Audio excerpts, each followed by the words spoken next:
Vamos a ver, tenemos a Federico Bossi en Buenos Aires.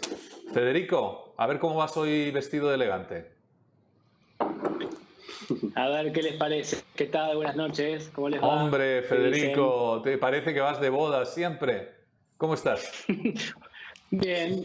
Ojo con eso que no puedo casar todas las semanas, ¿eh?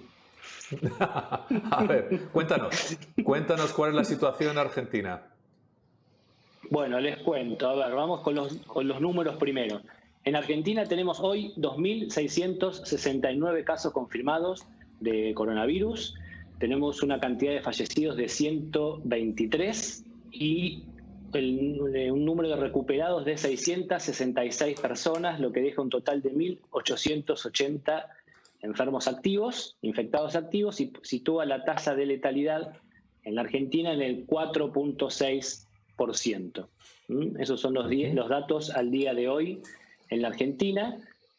Obviamente todos tenemos en cuenta que son los casos confirmados y también todo el mundo sabe que hay un montón de casos asintomáticos, que sea quizás el kit de esta cuestión, ¿no es cierto? Pero estos son los datos de Oye, los ¿y se casos. están haciendo, perdona Federico, se están haciendo Sí, muchas pruebas? ¿Realmente? se está ¿Masivamente mejorando. o solo a los que enfermitos? Por ejemplo, algo básico, ¿a los médicos están contentos todos los sanitarios? Médicos, enfermeros, enfermeras, auxiliares, ¿los sanitarios están contentos con el nivel de pruebas que se le hace a ellos? Eso va a empezar.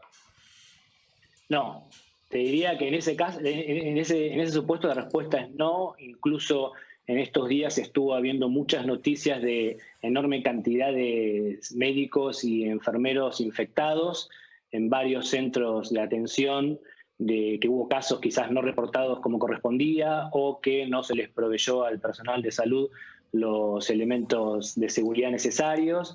Pero ha habido en estos últimos días muchos informes de, digamos, de que señalan un poco la deficiencia en ese sentido. De todas maneras, no es un tema generalizado, pero siendo que Ya, ya, ya. esta alarma que ha surgido en estos últimos días, pienso que va a servir de llamada de atención también. El otro día vi en tu Twitter, ¿no? Que iban a Uh fletar un -huh. avión para ir a buscar material a China y tú andabas como un poquito, de alguna manera, disgustado, ¿no? Porque parece, decías algo así como que iban a mandar, que por qué tenía que ser tan importante la noticia como si iban a mandar, yo qué sé, una nave espacial a Marte, ¿no? Que tenía que haber sido algo más natural, o sea, haberla enviado y punto pelota. Exactamente, sí, como que la sobreactuación en este tipo de casos me parecía un poco, Sacarse la me foto, disgustaba. ¿no? Sacarse la foto con el Claro, asunto. Aerolíneas Argentinas es una empresa estatal, es del Estado argentino y es una aerolínea, con lo cual el hecho de que vuele no podría ser una, digamos, no podría ser una noticia tan conmovedora. Está perfecto que vayan a buscar material, está perfecto que lo traiga, supuestamente iban a traer respiradores, con lo cual desde ya que es sensacional. Lo que me parecía era que quizás era un poco ¿Dónde está? sobreactuada la medida y que, digamos, estamos en una circunstancia que no es tan valorable la sobreactuación, sino la verdadera actuación, ¿no es cierto? Es mucho más importante compartir la verdadera evidencia científica que sacarse una foto Ya, porque se manda un avión a buscar insumos. Ese ya, era ya, más o ya, menos el ya, tema. ya. Entiendo, entiendo. Oye, ¿y tú crees que las medidas que se están tomando en Argentina son las adecuadas o bueno, se podrá mejorar como es lógico? ¿La gente está contenta o está todo el mundo cabreado como aquí en España? No, yo te tengo que decir que en la enorme mayoría la gente está conforme con las medidas que se han tomado. Sí. Ah, fantástico. Sí, o sea, con que, digamos, la idea generalizada es que la pandemia de alguna forma, con un comienzo un poco errático, como hablábamos la semana pasada, pero a partir de que se dictó la cuarentena o el aislamiento obligatorio, la idea generalizada es que se lo agarró a tiempo. Y de alguna manera los números lo demuestran, porque por más que puedan pasar por debajo del radar los casos asintomáticos, el número de fallecidos o de ocupación de las camas de terapia intensiva es un dato objetivo y eso de ninguna manera está descontrolado, ni mucho menos. O sea, el Qué sistema fantástico, sanitario está por ir. les felicito, les felicito. Oye, y un problema que hemos tenido aquí, a ver si se ha replicado allí también, el tema de las residencias de ancianos, ¿cómo ha ido la cosa? Ha habido también algunos casos de residencias de ancianos en los cuales también una Es que chispa aquí genera hemos un tenido incendio, miles, miles.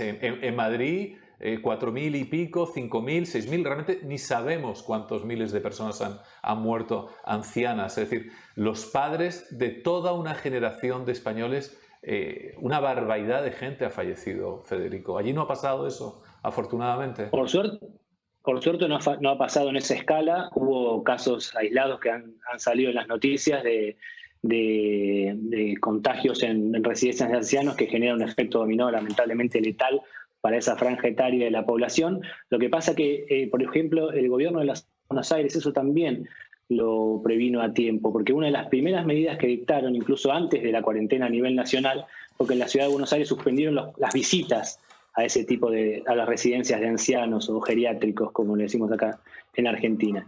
Entonces, si bien ha habido casos, afortunadamente no ha sido una cosa masiva y que no se pueda controlar, al menos por ahora. Joan Miquel, no sé si te quiere preguntar alguna cosita, yo te voy preguntando alguna otra mientras tanto. Sí. Oye, ¿qué pasa en los países limítrofes? ¿Cómo está la cosa? Por ejemplo, oye, una duda que tengo ganas de preguntarte. ¿La gente puede entrar y salir en un momento dado con los países limítrofes argentinos? Por ejemplo, con Chile. No. ¿Están cerradas las fronteras? Al día de hoy las fronteras están cerradas. Sí. Totalmente que también cerradas, ¿no? se considera que fue una medida acertada, porque el virus, o como en todos los países del mundo, pero el virus acá entró por los aeropuertos o las fronteras, y al comienzo de la situación fue claramente un flanco débil que tuvo este país. Aquí fue un gravísimo error no cerrar las fronteras, ¿no? Yo creo que es un complejo que tienen muchas veces los españoles de no sé, un poco paletos, a veces lo siento, nadie se ofenda, pero me incluyo yo también, de decir, uy, ¿qué irán a pensar si cerramos las fronteras, ¿no? Pero vamos, por supuesto que, fijaros una cosa que ya lo he dicho varias veces, en la propia Italia no dejaban entrar a las personas de toda la zona norte de Italia, de Lombardía, en el resto de Italia. Y sin embargo nosotros recibíamos todos los días decenas de aviones de Milán, por ejemplo. Vamos, una cosa increíble. Sí, eso Joan es Miquel, falta de previsión. Tú lo leí, hombre, por favor. Joan Miquel. Federico, buenas noches. La verdad, José Miguel, es que estoy con tantos mensajes y tantas cosas que me cuesta un poco seguir. Joan Miquel está dirigiendo todo el cotarro, ahí vuelto loco con los botones. Sí. Sabes bien. Federico, ¿crees que los gobiernos están tomando medidas para mitigar, paliar la expansión de la pandemia? ¿Tú como abogado crees que son legítimas esas medidas que se están tomando en pros de la libertad de los ciudadanos de cada uno de los países, en especial Argentina, ya que estás ahí, y que puedas hacer extensible esta respuesta a cualquier otro país? ¿Cómo lo ves tú? Bueno, primero te saludo. ¿Qué tal, Joan Miquel? ¿Cómo estás? Gracias. A ver, el tema es así. Los gobiernos no pueden ignorar la evidencia científica disponible, y mucho menos pueden mentir en torno a ella, ¿no? Entonces, los estados tienen el deber de desarrollar dentro de lo posible la lucha contra el coronavirus en base a la mayor evidencia científica disponible. Y eso es una obligación de los estados, sencillamente porque es un derecho humano de todos nosotros, o de todas las personas, gozar de los beneficios del desarrollo científico y sus aplicaciones. Entonces, a mí lo que me parece, en un primer momento, digamos, hay estados que claramente no han estado a la altura de la evidencia científica.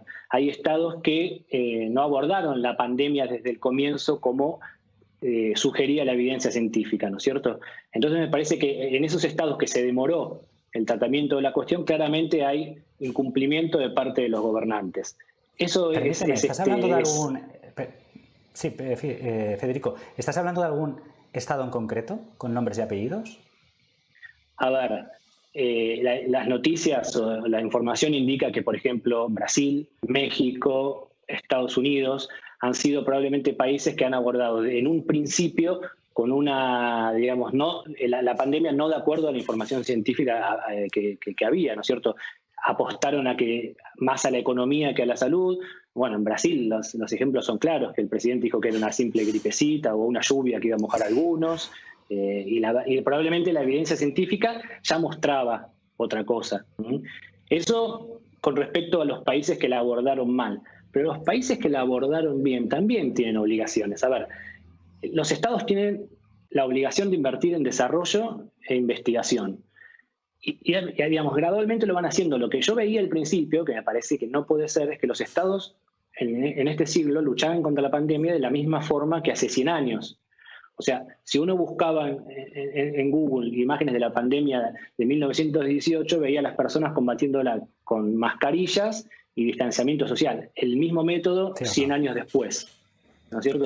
José Miguel, por cierto, que nosotros hemos hablado de eso, lo que está comentando Federico, sí, de cómo se está... ¿Qué proponen muchos gobiernos?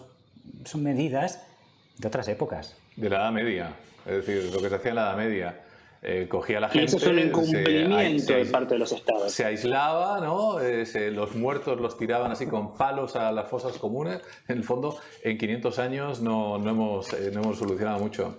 A propósito del estornudo, que estáis diciendo que si estornudo y se me ponga el codo. Estornuda a la francesa, tapándome la nariz y sin que saliese ni una sola gotita por la boca. También se puede estornudar, ¿no? Lo digo, ahora estornudo con el codo. Normalmente estornudo con el codo. Tranquilos, tranquilos. Bueno, ¿qué más cositas? Oye, sí, tú que eres abogado, a ver, el tema de las medidas que se están tomando. Aquí tenemos un debate brutal, ¿no? El CIS, que es un centro que hace encuestas en España, resulta que ha hecho una serie de encuestas en las que las preguntas iban tremendamente dirigidas, ¿no? Y una de ellas decía más o menos si para los encuestados, si les parecía bien, por ejemplo, que el Estado fuese la única referencia de información para el tema del coronavirus, con el objetivo, aparentemente sano, ¿no?, de parar los bulos. Pero claro, eso evidentemente, como puedes imaginar, Federico, se constituye en lo que en las novelas orwellianas llamaban el Ministerio de la Verdad. Es decir, de repente alguien es el dueño de la absoluta verdad, ¿no? Yo creo que los ciudadanos, no sé si te parece igual, Federico, en el fondo, tenemos derecho a mentir. Ya sé que no se debe hacer, por supuesto que no se debe hacer, pero el Ministerio de la Verdad es casi peor. ¿Tú cómo lo ves como abogado y qué está pasando en Argentina respecto a esto? Bueno, a ver, está claro que las medidas que toman los estados para luchar con la pandemia restringen derechos individuales, ¿no es cierto? No hay otra forma de hacerlo. Yeah. Si yo quiero ahora tomar un bus e irme de viaje o tomar un avión, me van a decir, no, mire señor, usted no puede porque tuvimos que restringir sus libertades individuales a fin de que el conjunto de restricciones mejore a toda la población. Entonces, digamos, eso es lo que pasa de hecho. Legalmente, ¿cómo es la cuestión? Estas limitaciones pueden existir, pero siempre tienen que ser razonables, temporarias y proporcionales a la gravedad que se enfrenta, ¿no es cierto? Los estados no pueden abusar de las situaciones de emergencia para tomar medidas descabelladas. Entonces, ¿cuál podría ser un test que todo ciudadano pueda hacer para ver si una medida que un Estado propone o toma es ilegítima o no? Entonces, las medidas van a ser ilegítimas por oposición, o sea, si existen medidas alternativas menos restrictivas de la libertad que permiten combatir de misma forma la situación. Está claro que el derecho de libertad de expresión es un derecho humano, ¿no es cierto?, que las limitaciones tienen que ser siempre muy limitadas, y el hecho de que exista un Ministerio de la Verdad, como vos estabas diciendo, para combatir la pandemia, bueno, por supuesto que es una medida me he inventado el nombre, Federico, me he inventado el nombre, que quede claro. Pero bueno, en definitiva es como ya el Ministerio de la Verdad. Es una forma figurativa, ¿no?, para que se entienda bien. Claro, claro. Por otro lado, te diré que inicialmente también hubo muchos bulos, no sé si decir gubernamentales, ¿no?, pero desde que las mascarillas no sirven para nada, siguiendo por... No se preocupen ustedes que esto es una simple gripe. Es decir, puestos a pesar los bulos, tiene tela de historia. Oye, un segundito, Federico. Vamos un segundito con Carlos, ¿vale? Espera, no, vamos a tener que desconectar ya. Federico, perdona, se nos ha echado encima el tiempo. ¿Tienes alguna otra cosita que agregar para rematar el tema? No, estamos muy bien. Saludarlos y felicitarlos por el éxito del programa y siempre a disposición. Muchas gracias, Fede. Oye, ¿tú te vistes todos los días igual allí en Buenos Aires? Casi todos. Casi todos. Bueno. No sabes la de admiradores y admiradoras, sobre todo, que estás cosechando aquí en España, Federico. A ver si nos vemos, te lo digo en serio, ¿eh? No sabes la de mensajes que nos llegan. Hasta luego. Cómo no, con mucho gusto. Hasta luego. Muchas gracias, Federico. Buenas noches. Carlos, ¿qué tal va la cosa?